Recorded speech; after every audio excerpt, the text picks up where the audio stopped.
Arjuna's Bharata, I was always under the impression that it is a reference to India. So how does this, how is Arjuna getting the name Bharata? So Bharata Vamsha. So the Vamsha, the lineage is called Bharata, Bharata Vamsha. And so Bharata. So he must have a Bharata, the Jada Bharata is there. Then there is this Natya Shastra Bharata is there. And of course, Bharata, Rama's brother, is there. So like that in a lineage, he is a descendant of Bharata. A descendant of Bharata is called Bharata. Okay, descendant of Bharata is called Bharata. So he is addressed as a descendant of Bharata, and that is how our country is also named as Bharata, a country which was ruled by people like Bharata. That is the meaning of Bharat. That's how we say. So remember last time also we said, right, that we encountered some words like Vaivasvataha. Vivaswan, from Vivaswan came Vaivasvataha. So the son of Vivaswan is Vaivasvata, Yama. Like that we said. And then like that here also. The son of Vasudeva is Vasudeva. Right? Vasudeva's son is Vasudeva, Krishna. And the son of Bharata or a descendant of Bharata is Bharata. Like that it works. So our country is also called Bharata. And Arjuna is also called Bharata. Anybody you want, you can call Bharata. Means it's a loaded word. Hey, Bharata, you have a lot of responsibility on your shoulders. You can't behave like the way you're behaving like that. We can address our children also like that. Periodically surprise them. You know, you've grown up, you've graduated, and you can't keep saying, I'm going to do this and that. Now you got to pay attention. And you got to get a job. And so give them a history here, history lesson. So, sorry. Yeah, 1 second. Let's finish. Yeah. Yeah. So, and also coming to the previous shloka, it can we say that for everybody who has not recognized Krishna's avatara, see him as Vyavaharika Satyam, and everybody who has recognized him is, for them, he is Pratibhasika Satyam? Yeah, so if you don't know that a person is an avatara, then the person is part of the world like everybody else. And Vyavaharika Satyam. And see, this is a technical discussion, right? So if you can't knock on your neighbor's door and say, do you know Krishna is Pratibhasika Satyam? You can't say, because Krishna is real, he's a historical figure, and he happens to be an avatara, very important to us. But here the technical discussion is, Pratibhasika Satyam. Correct. He is a projection. He projected himself into the world. So the Kauravas didn't know this, right? Kauravas what? They didn't know that they could not recognize his avatara. So sometimes it says Pandavas knew Krishna as an avatara. Like that it is said in Mahabharata. And Vyasa says that. And Kauravas, I don't know. Kauravas were just so caught up, we don't know whether they knew or not. And and even if they knew, I think Bhishma certainly knew. See that. And Arjuna also knew. Of course, but even on the Kaurav side, Bhishma certainly knew. He always referred to him as Avatar. And Vidura also probably also knew. Yes. Also knew. So like that, many people knew. So this is the irony, right? So while an avatara is there, we don't pay attention, right? After everything is over and everything is lost, then we say, "Oh my God, I should have listened," etc. So yeah, so I think that I hope that answer helps you, Vidya. Thank you. Arjuna knew him as an Ishvara also. Am I right? Yeah, that's what Ishvara. So in this case, Avatara is what we are saying. And knew him as Yeah. Ishvara, Bhagavan, Sakshat, Okay. Parameshwara, taken a form. Yeah. Yeah, Mohini, go ahead. I have a question, Jayakumarji. Is Avatara a mithya then? Yes, Avatara is Mithya because it depends on Paramarthika Satyam for its existence. Therefore, Avatara is Mithya. Correct. Would Not be- an ordinary Mithya though, not like a pot Mithya, but an Avatara is purposeful Mithya. Correct? That's what I'm trying to think. So it is for him, it is a projection because he created himself through Maya. For us, it is Vyavaharika, you said. But we still, Pratibhasika. for us, for him, it is Pratibhasika. When you said for the onlooker, it is Vyavaharika. Hmm. Right? That's what you explained Yeah. recently. And so, but when we are seeing even in Vyavahara, we are not, that is a mithya for us too, right? Is that what I'm saying? What is Mithya for us? Like when we are looking at Avatara, that's why we don't recognize them as Avatara probably, because, like we think that it is just he's projecting himself or something like Dhritarashtra, Dhritarashtra said it is all magic. No, not Dhritarashtra. Duryodhana said he's creating magic. So do we perceive it differently because we don't see the truth in it? Yeah, it's possible. We perceive it differently. The Dhritarashtra does not want to, Duryodhana does not want to accept what's happening. And so it's just magic. We can win over that fellow anytime, that kind of attitude he had. So, yeah, that's how it is. And of course, when you know somebody as an avatara, then you can look at it differently. You don't have to look at it as Vyavaharika. You can look at it as Pratibhasika. Okay. Okay, that's a difference. So we accept that. Okay, avatara means immediately we're saying my vision is shifting from Vyavaharika to Pratibhasika. Pratibhasika. Okay. Correct. Yeah, 1 second. I think Mahesh was there. Go ahead, Mahesh. So, I mean, since we say this, Mohini ji said this is Krishna Avatara is Mithya. So in the past class, we said Swarga is a Mithya, other things, everything is a Mithya, right? Other than Brahman. So everything we see, feel, touch, whatever it is, everything is Mithya. In the entire Jagat is Mithya. Yes, yes. Any doubt about that? That's what I'm saying. So Krishna is not, Satyam Jagat.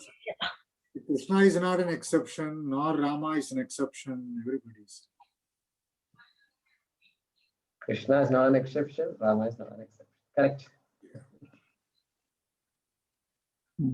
Correct. But one thing, Jayakumarji, you mentioned, the Brahma came from the Nabi of Vishnu and sitting on lotus, and the 4 faces of Brahma represents 4 Veda.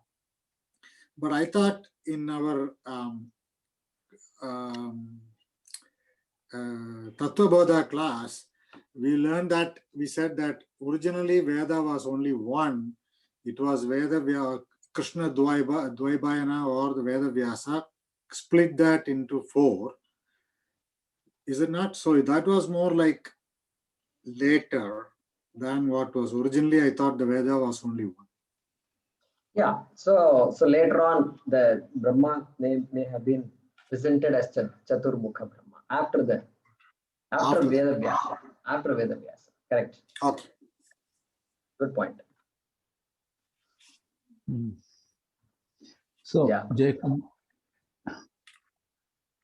Jaykumar, can I ask a question or somebody else on the line? Yeah. So I don't see anybody else. Go ahead, Haraprasad. Okay, so to understand then, Ishvara is the magician, and we are the audiences.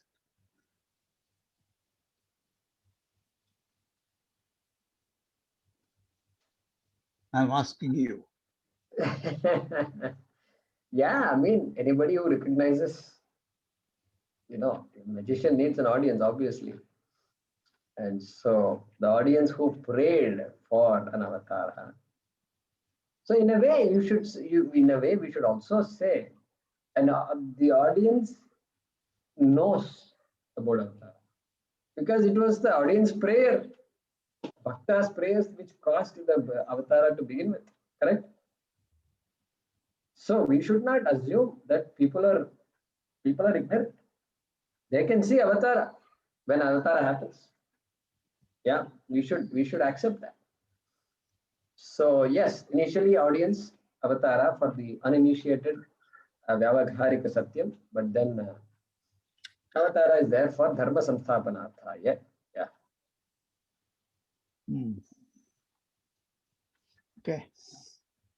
So we studied this in Houston also. It's been a long time, no doubt. I understand, Yeah. but Yeah. it's always good to review. Okay, somebody else was there. Jai Kumarji, Yeah, who is that? Leela here. Namaste. Ah, right. Yeah. Sri Ram was an avatar, but he was dukhi.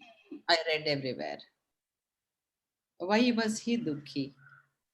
And the second question is why most of us don't recognize the avatar at a proper time?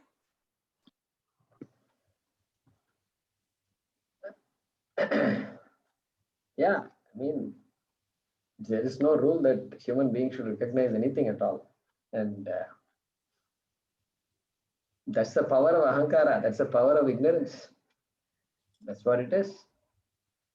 And I can always say proof. Magic. Duryodhana, what did he say? It's all magic. Oh, he's just doing some magic here and there. Oh, doesn't take much to dismiss another person, So there is no rule like that we must do this or we must know that, etc. Yeah. That's how it is. Somebody said, somebody just 2-3 days back, and she called me and she said that her Swamiji said this, which is the Kali is born. Kali is born. He is in Orissa, in the border of Orissa and Chhattisgarh. He is some 5 or 6 years old now. Okay, this is what she told me. And he's going to come, etc. And so next 2-3 years are going to be rough. But after that, and then it's India, especially, it will start and it will peak like that. He was telling. So I said, yeah, we need to pray. We need to pray. We need good times, and we need for everybody to be more alert, live a more alert life, and we need somebody to come and guide us. That's what we were telling. But see, that is how somebody, Swami, had said that. So we'll have to see, we'll have to see how that materializes. Yeah, Vaidya, go ahead. Yes, Jack, you hear me? Unable to hear. Go ahead. Yeah, the comment was made that Rama, in Rama Avataram, at times he is subject to dukkha.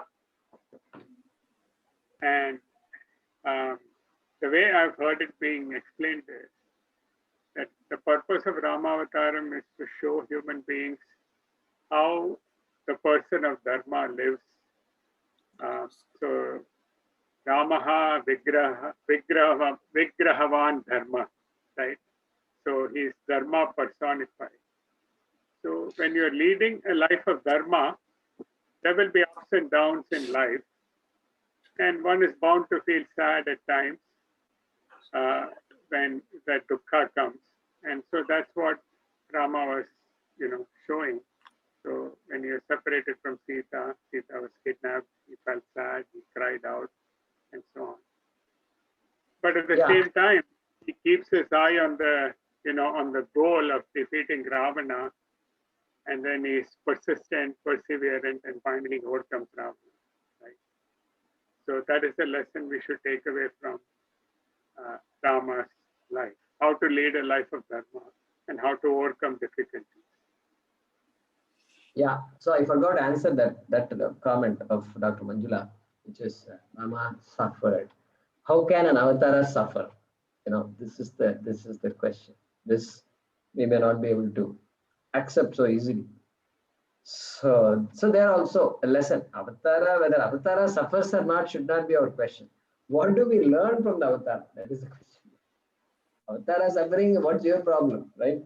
So Rama can deal with the suffering. As long as you can deal with the suffering, then it's okay. Okay. So that's why they say jnanis can take the sorrow of their bhaktas. Other people. Other people's sorrows they can absorb, they can take, they have the power. And Yes. so therefore avatars can have many purposes. And here Ramaha Vigrahavan Dharmaha. So dharma, there is a very important statement that is said. And who is Rama? If somebody asks, how will you explain? Well, you imagine dharma, you imagine righteousness, you imagine whatever is dharma in your mind. And then you imagine that dharma has a face, has 2 hands and 2 legs and a human body. Imagine that. Have you imagined? Yeah, okay. Now you should think of Rama. Okay, that is Dharma. Okay, that is Rama. So that's what Vaidya was saying. Ramaha Vigrahavan Dharma. So I think whether the avatara goes through problems or not is not what we should ask. Although we think Bhagavan has a great time. And so here the purpose is to demonstrate Dharma.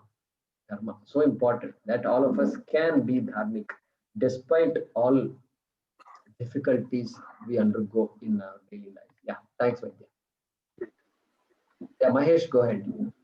I was just saying that during Rama Avatara, he suffered because he could not show or display any Ishvara's power, because he had to be a Manushya Avatara to the killing of Ravana.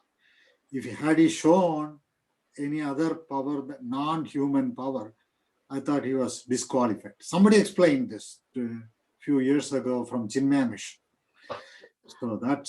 So he didn't show any power or any display of that he was a God's avatara during his entire avatara time, because otherwise he would not have been able to kill Ravana. Whereas in Krishna, and it was also Dharma, time. But whereas in Krishna's time, it was more like, or maybe more like deceit, jealous, anger, and he showed that he showed he was an avatara to many people. And somebody explained in Chinmaya Mission, one Swamiji, and I thought I would say that. Yeah, we can explain it in various ways, and that is also fine. And whether Rama knew that he was an avatar of Vishnu or not, we are calling that Rama is an avatar of Vishnu. See, Rama is meant for us. Avatara is not meant for Rama. So these things we have to be a little clear. And so, having said that, Rama being a role model, etc., we saw that. And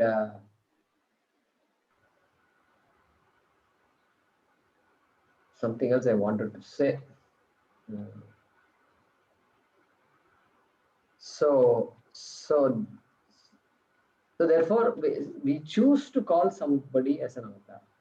An avatar doesn't come and say, I am an avatar. Now, difference here between Rama and Krishna is, Rama did not claim that he was a manifestation of Vishnu. He did not say that. Very simple, ordinary human. Atmanam Manusham Manye Vidhi Dasharatha Atmajaha, he says. So he introduces himself to this Jambavan or somebody. Because Jambavan introduced himself. Then or Sugriva, I think, maybe. Forget who it was. And then Sugriva asks Rama, who are you? He doesn't say, I am avatar of Vishnu. He says, Atmanam Manusham Manye. I consider myself to be a human being. Why? Because you look like a human being, but you don't look like a human being also, And so therefore, Atmanam Manusham Manye, Vidhi Dasharatha Atmajaha. I am the son of Dasharatha of Ayodhya, etc. He says. And whereas Krishna is different altogether. The Kalos Meham and all he says. And I am time. Yeah. I am time. What is this? I am time means what? I am Yeah. time. He's at a different plane altogether. And he's having a lot of fun. And so that's a different avatar. Also with a purpose. So very nice. This whole thing is very beautiful. I mean, same way is Narasimha avatar, because it's also display of power. Jaykumarji, like my Guruji explained, the way Rama's avatara is, he's a human being trying to go towards divinity, whereas Krishna is divinity itself trying to be as human as possible. So, he, to some extent, he cannot avoid showing his divinity, because there is a shift in the paradigm there. Here, human being trying to reach divinity, their divinity trying to be as human as possible. So even if he wants to, sometimes the divinity shows automatically. Yeah, see, that may be okay. That may be, it's all right. And so it's the minute you say avatara, that means already it is based on Ishvara's will to come in a particular form. So therefore, it's like a drama. Somebody has come to act as Dasharatha, somebody is acting as Rama, somebody is acting as Sita, somebody is acting as Manthara. Everybody is divine. Everybody knows what they are doing. Everybody has taken an avatara. You can't say Rama is better than. That is descending. Lot of people descend. So it is the Leela. Is that what would you say? It's a Leela, just a play. I'm saying every avatara is identical from that perspective. From the perspective that it was Ishvara who chose to come in a particular form. Choice is up to that. Ishvara had the choice, right? And therefore, the choice was Rama said, Vishnu said, I need to come in this form. And so the struggle to express divinity and all may be okay to explain, but that's beautiful. There's nothing I don't say is wrong or anything, but I'm saying it's based on their will, right? And true, avatara is based on will. But how do we see this? Can we see it as mithya? Can we see it as leela? Can we see it as avatars are real and we should have faith in them? And I don't know, we have different viewpoints coming here. So everything you said is right. Mithya and then avatara, then pratibhasika, and then vyavaharika. Everything is okay. You can take avatara. But avatara, but for us, avatara is very meaningful because it's Ishvara's manifestation. Because we learn from it, right? I mean, the way they led their lives, the way even Krishna suffered a lot. I mean, but they stood up for dharma, and that is what the value is that we need to learn from all this. And especially Jagat Guru, definitely Bhagavad Gita, he has told us so much. So Avatara Purushaha, we say, somebody with a very, very unique set of life, and then we say, so sometimes we say, Swami Dayananda Saraswati also Avatara Purusha, we say, not publicly, because for us, it doesn't matter whether some people consider somebody as Avatara Purusha, but we say somebody who Panini, he's Patanjali, he's Veda Vyasa, he is Adi Shankaracharya, we call him as Abhinava Shankara, because he knows it all. And to know Panini is not easy. And everything is there. And when Swamiji was in his deathbed, he was saying, can't talk, he can't move, every body part is failing one after the other. He says, my hard disk is still pakka. This is what he says. And so we learned something from all this. And whether people accept that person as avatara or not is not important. But somebody, whom we learn from, and somebody that And we that avatar is a very new concept, though, important, unique concept for us. That also is important. Yeah. Anybody else? Jaykumar-ji, I had one more comment on Avatara. Yeah. So now that we have understood a little bit of Avatara, I think we should also recognize that it's a highly technical term in Vedanta Shastram and in Hinduism in general, right? That the word Avatara should not be used very lightly, right? So in the Western world, they use avatar for everything, right? I mean, there's a movie called Avatar. There are avatars in social media. So all these, right? They should not be, doing. It's one of those things, one of those, sacred things, I would say, that the West has appropriated from us. Yeah. So we should remind people about the importance of Avatara. And so there are certain things. Yeah, the word guru and all is being used, for something, and without actually knowing what the word originally means. And so the original meaning we have to understand. We have to tell ourselves and teach our children also. Agreed. It is also like calling Haringir, Peraringir. They assume themselves to be too high, Others Yeah. call, but they themselves call Haringir, Peraringir. They call themselves, huh? Yeah, they give the name to themselves. Professor, all those things. For a Professor, they call themselves professor. correct.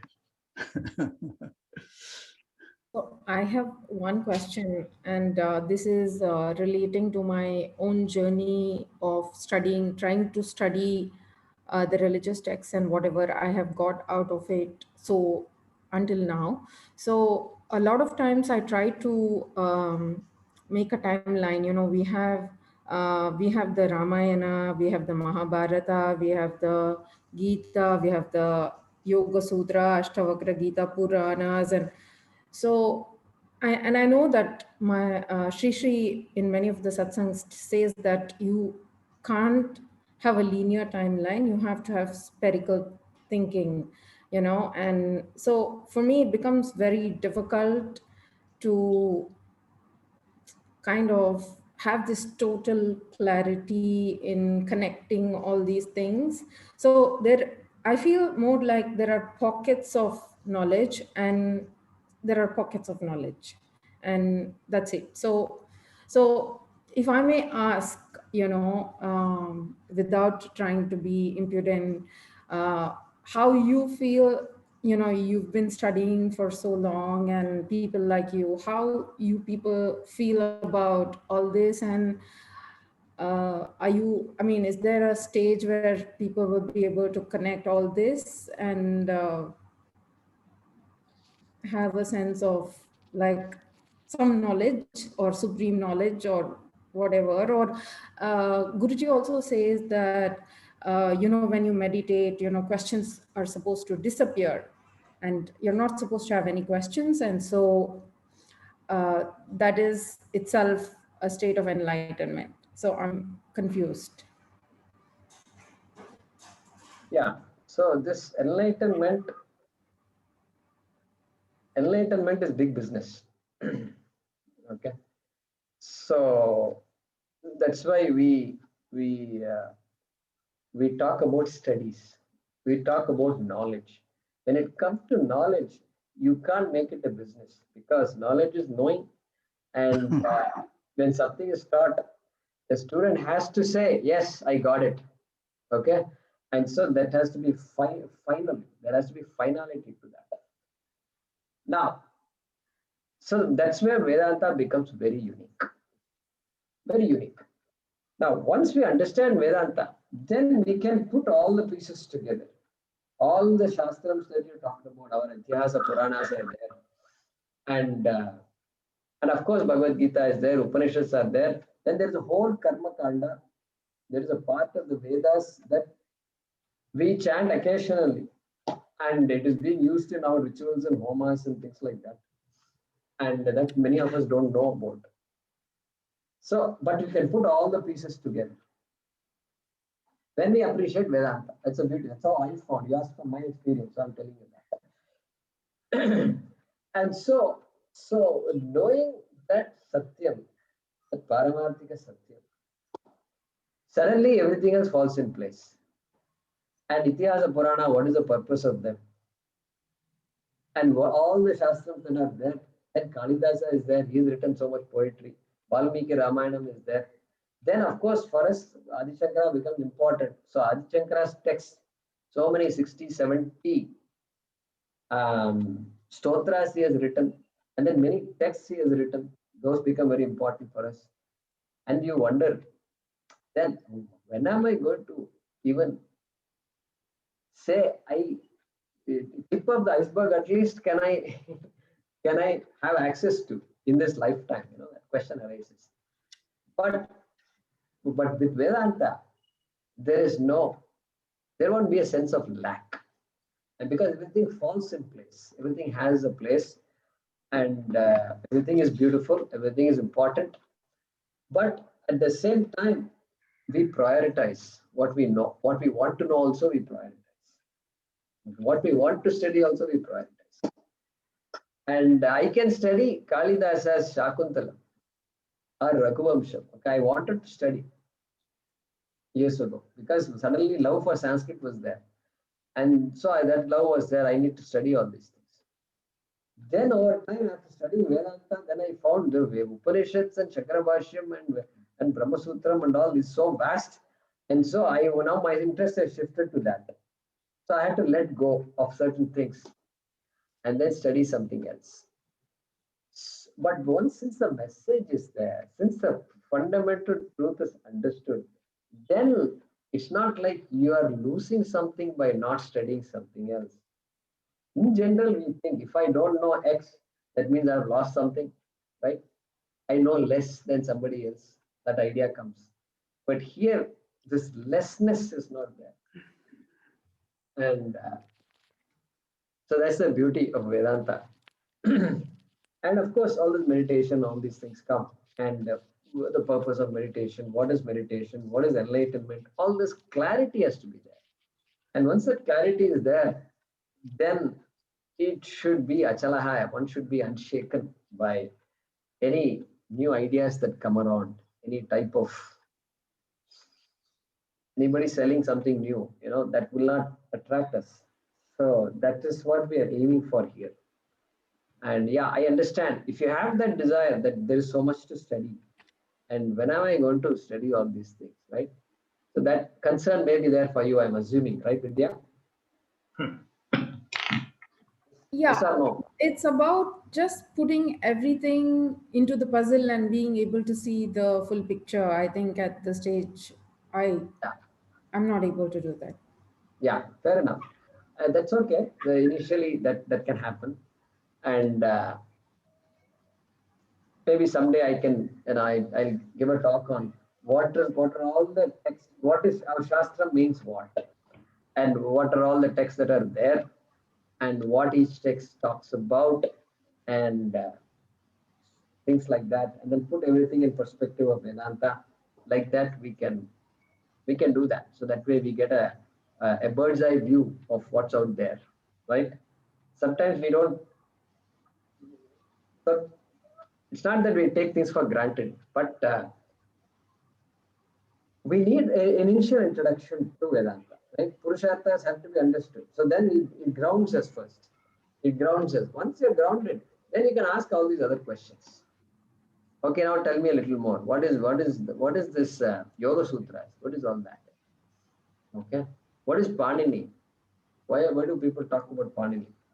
Like this, we ask questions, and because Yoga Sutra is also very big, and so we have to put all the puzzles together. Maybe someday I'll also try to do that and give a talk and help all of you see all the big pieces of this puzzle. But also over time you will get it. Over time you will get it, and so we be patient, and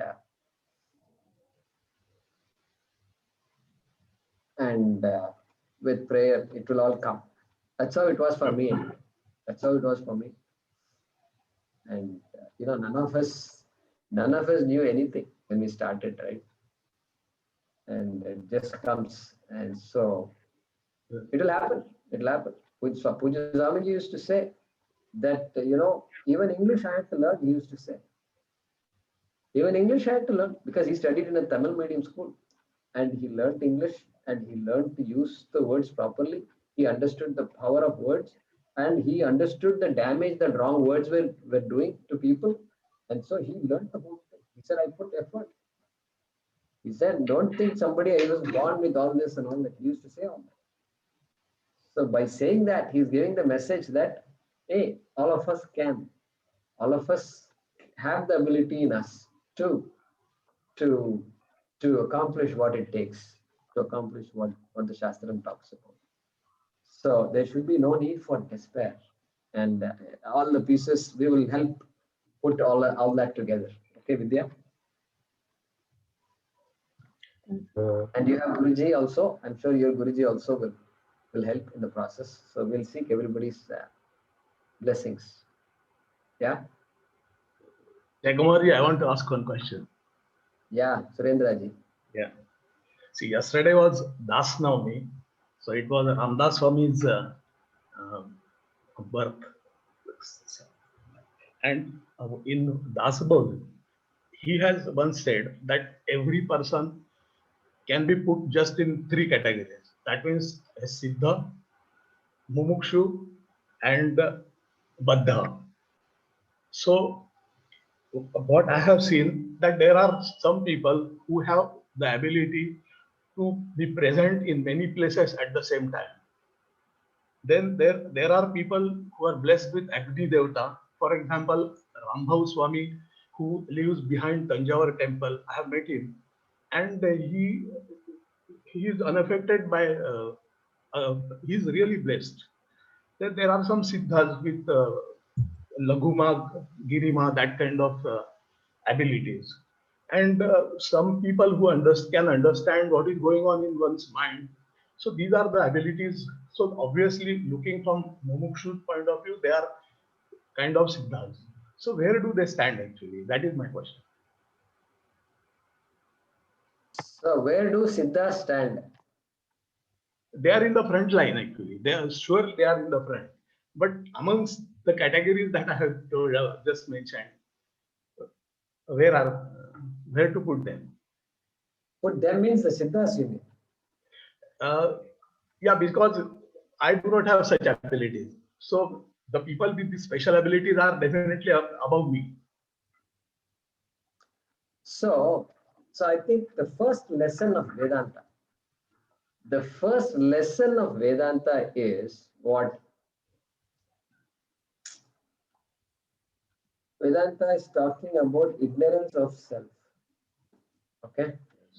It means what? An implication is that any skill or any trick or any magic anybody possesses has nothing to do with this vidya and avidya.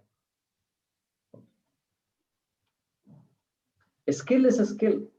A child is born, by the time the child is 3 or 4 years old, it's playing all the 72 Melakarta ragas, okay?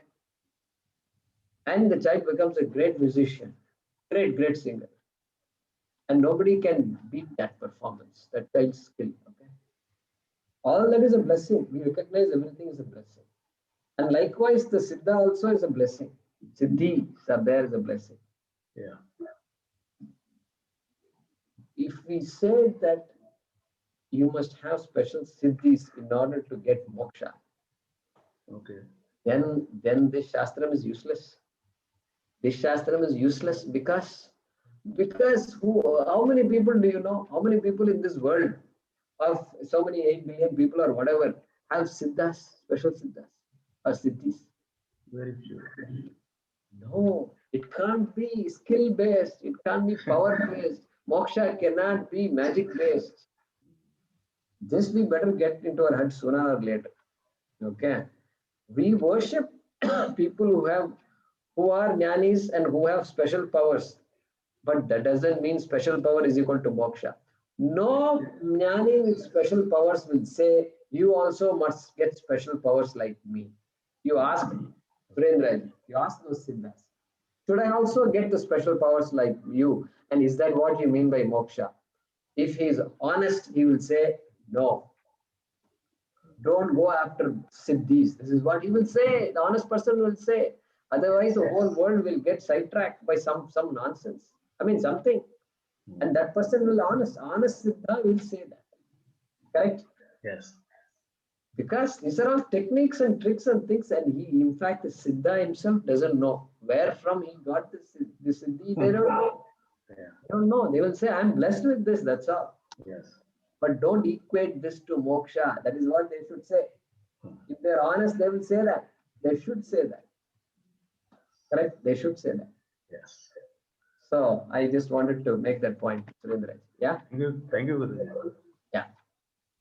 Patanjali in his Yoga Sutra also mentions that in the path of this, in this path, you will develop siddhis, but they'll take you away from the path. You should get over them. See, that is it. The special siddhis will take you away from moksha. That is what he's saying. Yeah. Right? Yes. Look at that. See, that is why Patanjali Yoga Sutra is important.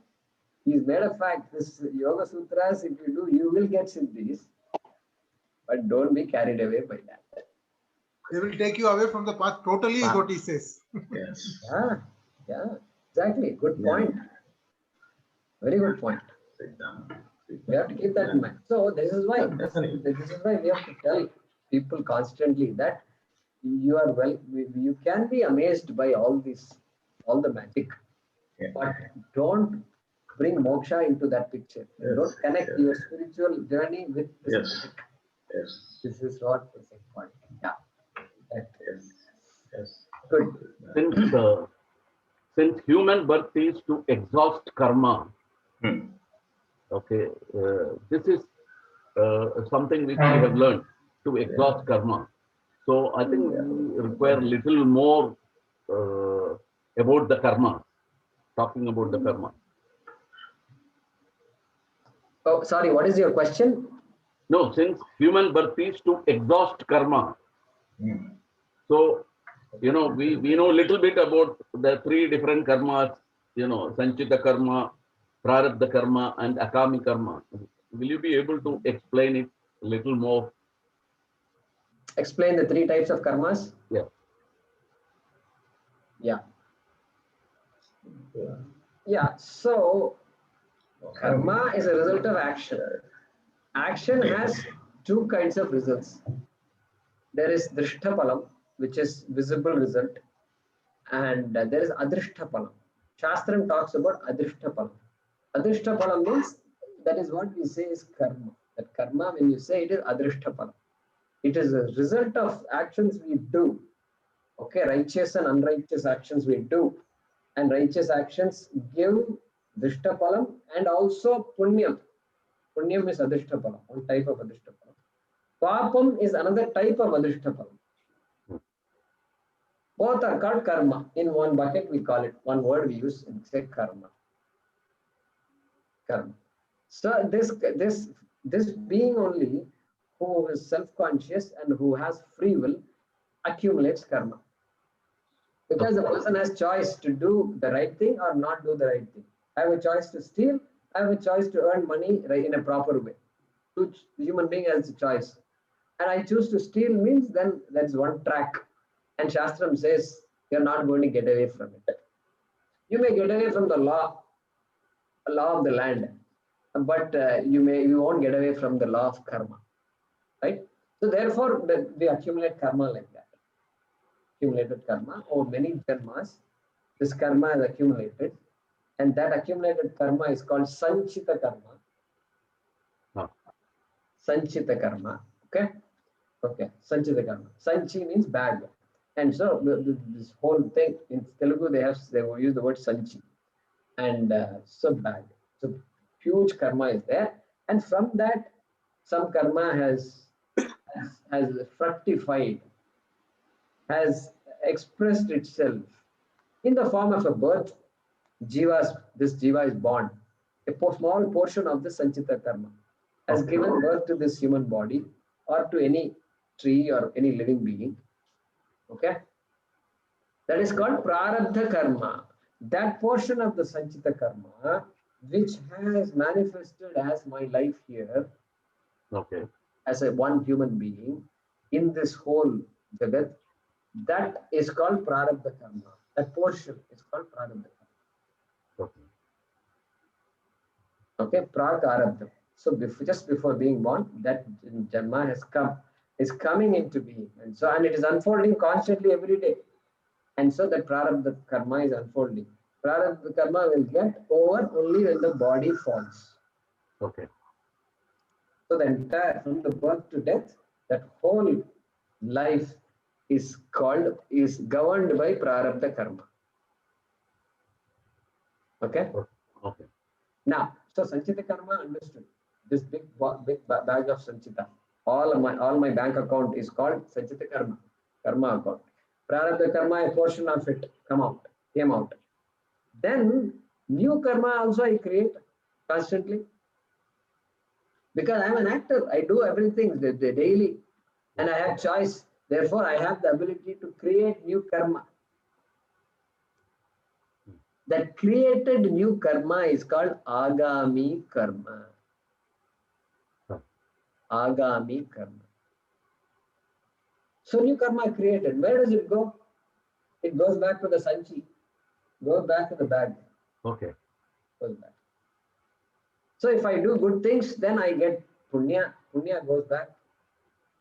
And if I lead a wasteful life, then papa goes to that karma, sanchita karma.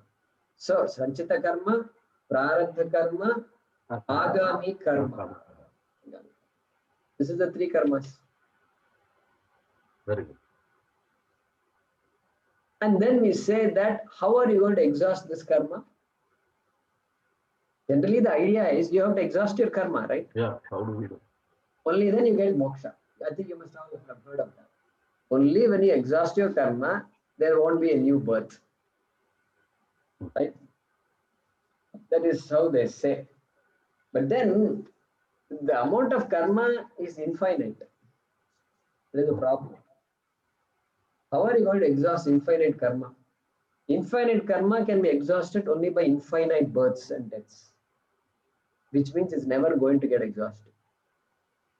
And not only that, every time I'm born, I'm also adding to that karma. Therefore, it's not practically possible to exhaust the karma. Even though colloquially we say, you must exhaust your karma. Like that we say, which is true. We are exhausting karma in this life. So something happens. So corona strikes and the person spends 1 week in the hospital and then another 1 month recuperating and all that. And so karma being exhausted, right? So it's a way to look at it. It's a way to look at it. Karma being exhausted. And that karma had to be exhausted during this time. And but then when it comes to moksha, we have to get serious. If I can never exhaust my karma, how can exhaustion of karma and moksha be equated? I am never going to get moksha. If my definition of moksha is exhaustion of karma. Yeah. If karma is finite, I can exhaust it. But if it is infinite, then I can't exhaust it. Therefore, we say the only way to separate yourself from karma is to know that you are Atma and Atma is not a karta. Atma doesn't have karma. And you confused yourself to be this body and this mind and this senses, but you are really not that. Very good. You are, then who am I? I am Atma. Who is Atma? Atma is myself and Atma is everybody also is Atma. And Ishvara also is Atma. The world is also Atma. That Atma I am. And that knowledge happens. We are supposed to understand it. It's meant for us to understand anyway. For this human mind only. It's not meant only for special siddhas to understand this. Okay. And as Narayanji said, in fact, if you get caught up in siddhas, They may not be interested in knowing themselves also, because life is great as a Siddha. Who knows? And so we don't know. We have to ask, we have to interview a Siddha, we have to go to the temple and interview them.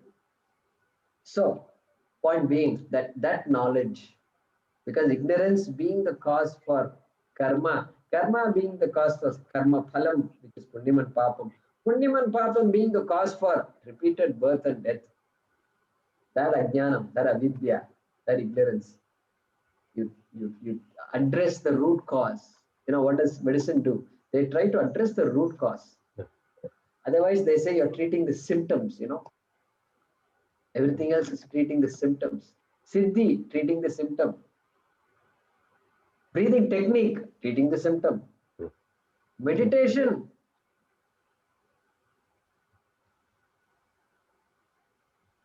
treating the symptom. But meditation is important. Breathing technique is important. We are not going to be fooled by saying just by knowing a breathing technique, I will get moksha. No. Moksha has nothing to do with the breathing technique. Understand this. Correct? Breathing technique and meditation are important for me, for my own self. It's important. So I can appreciate the Shastram better. That is our purpose. Our purpose is not to breathe so that I can live a little longer. Antakarana Shuddhi. Antakarana Shuddhi. Correct. Good. So I hope it's a long answer to your question, but since you asked for the 3 types of karma, I think we need to understand that very clearly. Guruji. Thank you. Yeah, Anjali. Yeah.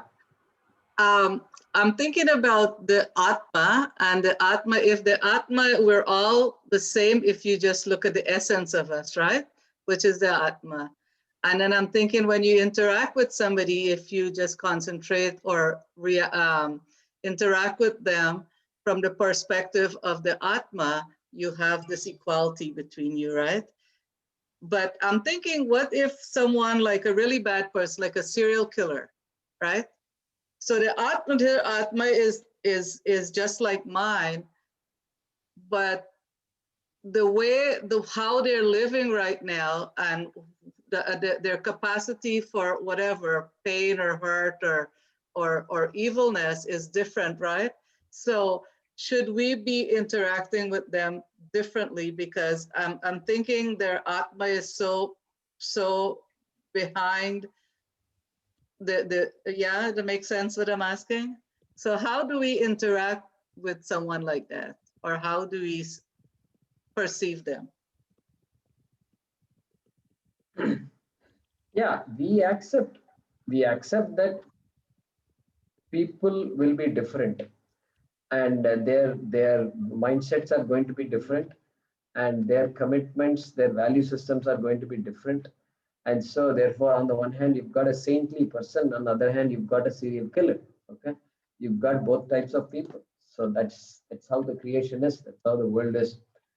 And even the person who's so nice must understand the nature of Atma. And the serial killer also, unfortunately, he also has to understand the same thing. But there's some basic stuff that we need to work on, right? And he's probably in a prison and some correction facility and so on and so forth. The journey is there, and he's got to, first of all, I don't know what kind of trauma is there in that person.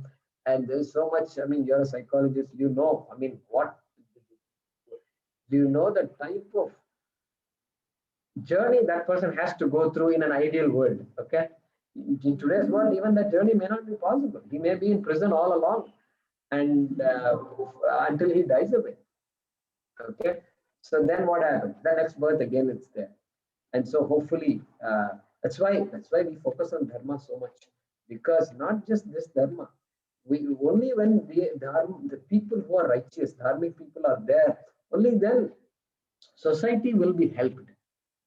Because somehow or the other, somebody says, I want to go to the jail and teach and counsel the prisoners. Okay, how many people go to the jail and counsel prisoners? Okay, and that requires a separate mindset. And somebody has to say, yeah, I want to do that. And then that becomes a blessing for the prisoners. And we hear stories of prisoners who have changed completely. And so how, your question of how do you deal with them? Well, crime is a crime, and we have to address crime as it is. And the person who committed the crime has to be dealt with. And I will now say you should give them a slight chance, a chance to change themselves. Give them that opening.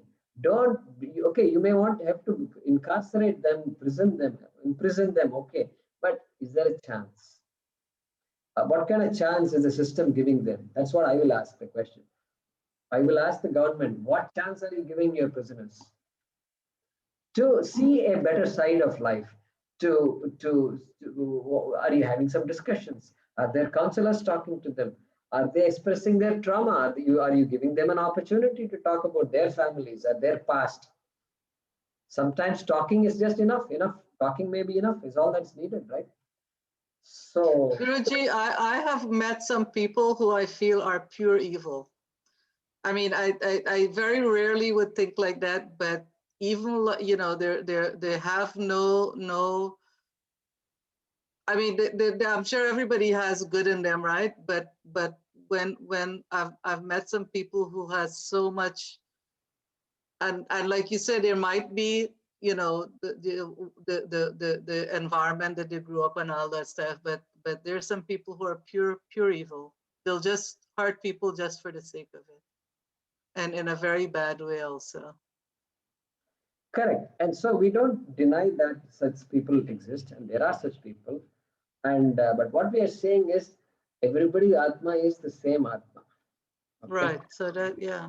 We don't do a division. We don't say these are all evil people and these are all very divine people. No, it's not like that. So some psychologists say there is something called pure evil, but we disagree with that. It is there's no pure evil. You haven't met that yet. I'm sorry? You haven't met that pure evil yet.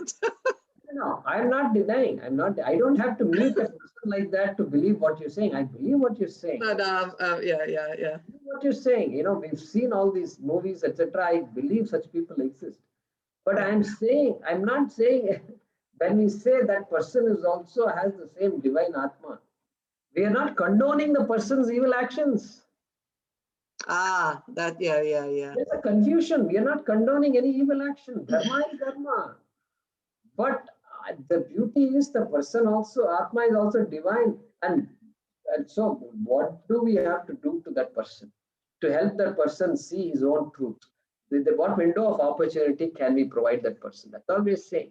And he has to face the punishment. We're not like Mother Teresa and saying, oh, you know, they do funny things. This bothers me somewhat. But I agree. We are saying punishment is there for crimes. We have to, that is there. But keep that one on one side. Where is the other side of it? Then what is the system doing to help such people? Because that person has a lot of trauma. And then there are people with less trauma. And then there are people with even less trauma. So, you know, all of us have to have psychological problems. If you can say that, right? All of us have different types of problems. And some are able to deal with it better. Others are not dealing with it that better. They need some more counseling. And others need even more counseling, maybe some medication. So like this, we've got people. And so we are not condoning anything when we say everybody has the same divine Atma. Does that make sense? It does make sense. It does make sense.